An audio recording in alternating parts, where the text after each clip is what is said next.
Hello all, and welcome to the next video here on the Two-Headed Rooftop Cow Caravan. I think I actually got it right that time.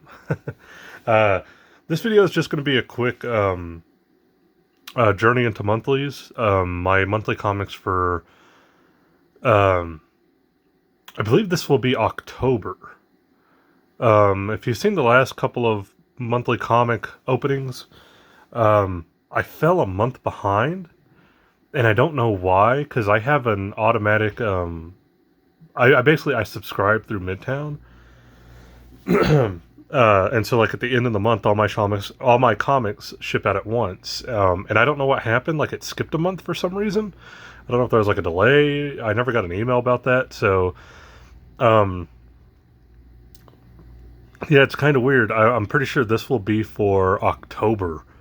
And then hopefully with November's, I'll get back on track. By the end of December, I'm hoping I'll be back on track monthlies. But I'm like a month behind on them, and I don't know why. But, oh well. We're going to take a look at what's in this one, and kind of just go from there.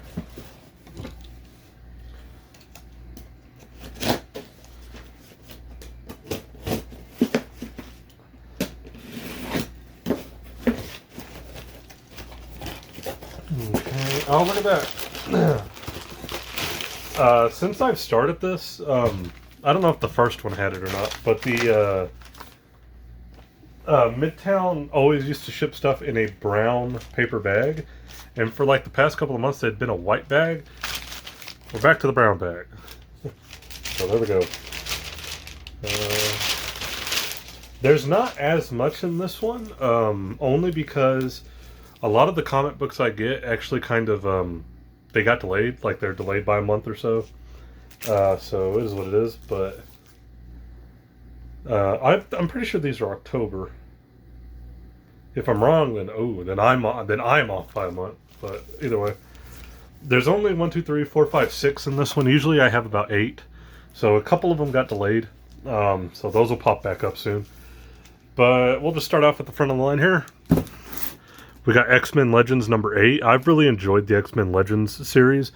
If you don't know what it is, it's basically just little mini runs, like about 2 to 3 issues each. And each one is an older X-Men writer coming back to like do another story. My favorite one so far has been the Peter David one. He did an X Factor story, and it was really good. It was the one that precedes this one, this Wolverine one. Larry Hama is doing this Wolverine one. Decent cover. Who did this cover? Billy Tan? Okay. You got Omega Red, Wolverine there. Pretty good. We got Eternals Celestia. This is a one-shot. The Eternals like run so far has been pretty good. Yes, I did watch that movie. Yes, it wasn't the greatest thing in the world. I'm not gonna lie. I couldn't really get into it. It was kind of hard for me too. There was a couple of characters I really liked, but it was kind of like, eh. But the book has actually been pretty entertaining. I like it. I wouldn't say it's on a hiatus. It took a little break. Like the first kind of story ended, and they've been doing these little one-shots every month. And then I believe after this one, it's picking back up where it left off. So it's been good so far. Highly recommend it. This is the other one, Eternals Forever. This is another one-shot. So maybe after this one it picks up. I might be wrong. I don't know. Either way. I'm not gonna lie, I'm not the biggest fan of this cover. Who did this cover? Not quite sure who that is. It's a decent cover. I've never been a big fan of like, I don't know, there's something up with Icarus's face there. This looks kind of weird. Oh yes. Donny Cates Thor run. Started off really good. It kind of has a couple of low spots, I'm not gonna lie. For a little bit, my interest has been kind of waning, but I am going to kind of stick with it, see where it goes. Hopefully it picks back up from where it started. But I'd like this cover. We got Throg. This is great. I like it. We got Legends of the Dark Knight. There we go. We got a Croc and Grundy story. Yeah, Legends of the Dark Knight. It's kind of like what I described with X-Men Legends. Basically, it's like each little mini arc is like 2 to 3 issues, and you're getting a different writer doing a different arc. We've had one that was a Two-Face arc, I believe. There's a Penguin one, and I'm guessing this one's going to be Croc and Grundy, which is kind of cool. I like Grundy. I know it's kind of weird. Like you don't hear a lot of people talking about Grundy, but Solomon Grundy want pants too. So yeah, I do like this cover though. Cool. And we got Daredevil. Yeah, I think I've made it kind of clear. Daredevil might be the most consistent book I've been getting for the past 10 years or so. Ever since Mark Waid took it over in like 2011, I think. 2011, 2012, somewhere around there. And then went to Charles Soule. Now it's on Chip Zdarsky, or Darsky. So, yeah, pretty good. Looks like we got Elektra and Bullseye on the cover here. So it should be an interesting one. Lockdown's been a pretty good story. It's kind of a tables turned on Matt Murdock type of thing. Without going into spoilers, basically, spoiler alert, I guess, if you want to pause the video now, Matt Murdock is kind of in jail. He's not kind of. He's in jail, and so now he's kind of seeing that other side of the law. So on the outside, Elektra has taken over as Daredevil, while Matt is fighting on the inside. Excuse me. It's been pretty solid. Chip Zdarsky's run has been really fun. He's a writer I'm really starting to really get into. I had read a couple of things before. He did a short Defenders run, or not Defenders, Invaders, like little story with Namor, Bucky, Captain America, and the original Human Torch. Hector Hammond, is that his name? I might be wrong there.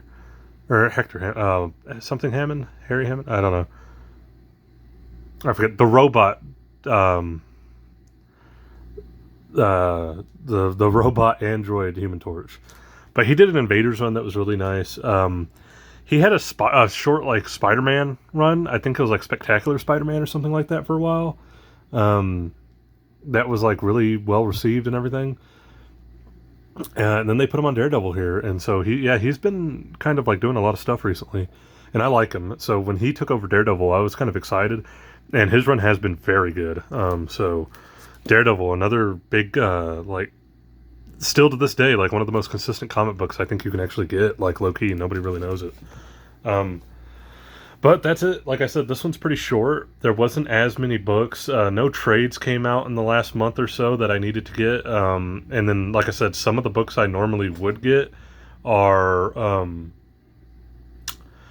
just not... They got delayed or something. And a couple of them aren't going to be going around anymore. Like Superman Red and Blue or whatever. That book is... that's over. It was only 6 issues. And now it's over. So things like that, it happens. You try to find replacements if you want to. If you don't find anything, hey, your comic list kind of gets whittled down until you do.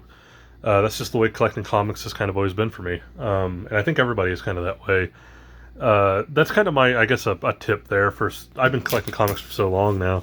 Don't always feel like you have to get everything just because it's your favorite character. I love Batman. Don't get me wrong. I absolutely love Batman. But Batman has had some trash stories in recent years.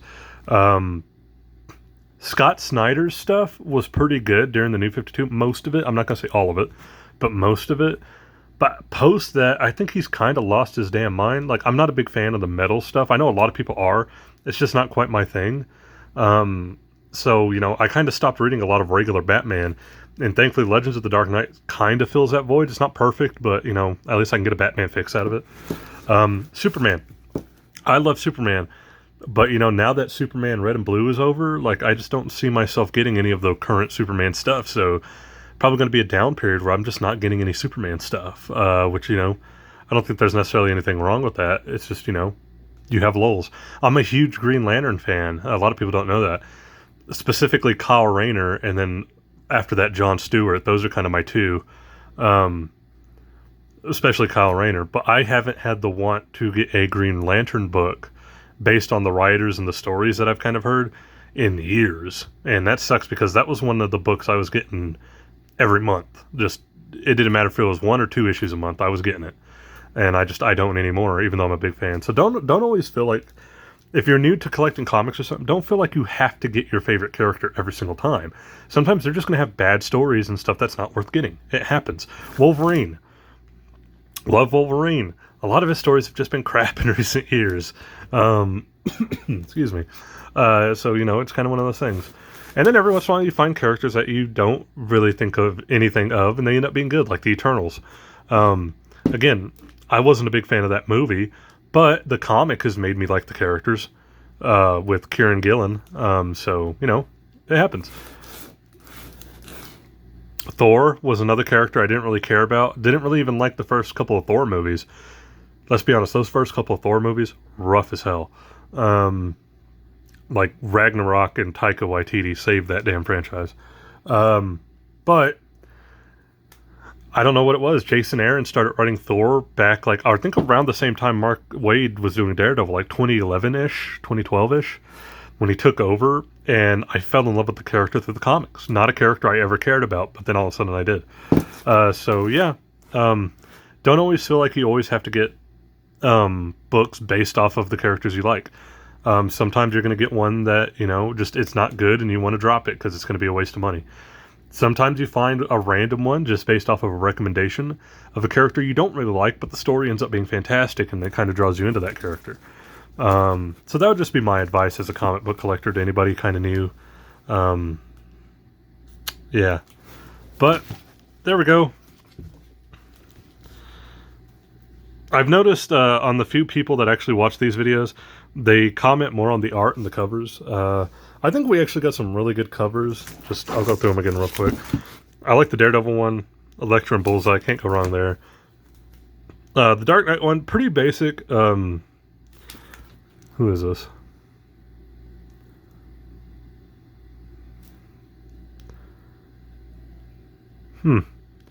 This guy, Ruan. I'm not familiar with him. Looks good, though. I like that Batman design. I'm very much a classic, just like gray, black with the gold utility belt. That's all Batman needs. You don't have to like give him purple accents and weird stuff like Rebirth did. I love the Throg cover. This is probably my favorite one this month just because it's Throg. This is probably the weakest cover. There's just something kind of off about it, like with the faces of the characters. They kind of look similar. They all have like that high cheekbone thing going on. I'm not sure what's going on there, but it is what it is. I do like this one, mainly because I'm pretty sure this is Assad Rabish. Yeah, there it says up here on the tag. I love Rabish is that how you pronounce Rabish? Rabik? I think it's Rabish. Apologies if I'm butchering the name. I've always loved his covers. He did the covers for Thor and some of the interiors for Thor for a while during Jason Aaron's run. Love it. I love his style. It fits that type of thing perfectly, like high fantasy. And then I'm digging the Omega Red one. I like this one with Billy Tan. Looks pretty good. Omega Red looks like he's just fucking laying waste to Wolverine here. Pretty cool. So yeah, I think most of the covers here are actually pretty good. Maybe except for this Eternal one. I don't know. It just looks a little plain. Yeah, but there we go. That's my monthlies. I know this is a bit of a shorter journey into monthlies, mainly just because, like I said, a couple of my books are delayed for some reason. I guess, you know, just probably late. I mean, you hear about it a lot, like just books run late sometimes. Yeah, but thank you. If you like the video, please leave a like, comment, subscribe. You don't have to if you don't want to, but I always appreciate anybody who does. I think we're getting close to 75 subscribers. That's pretty insane to me. It feels like not that long ago I hit 50. So that is insane to me. But like I said, like, comment, subscribe if you want to. You don't have to, but I appreciate and love anybody who does. Thank you, and I will catch you guys in the next video.